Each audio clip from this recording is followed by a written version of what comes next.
Good morning everyone. So tinanggal ko pala yung bulaklak na squash kasi para may bunga.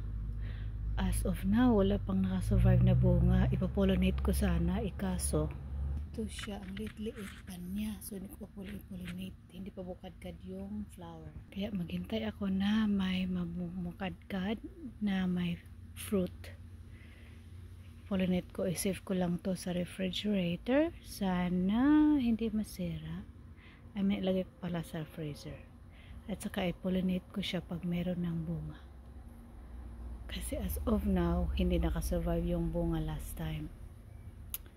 Kaya sana makasurvive ito, may bunga, kasi ang healthy naman niya. Yun, nagko-crawl na siya, ayan, crawl everywhere, pero as of now wala pa nakasurvive. Sana naman makagulay ako. I've been waiting for the fresh vegetable. Ang sarap nito gulayin, yung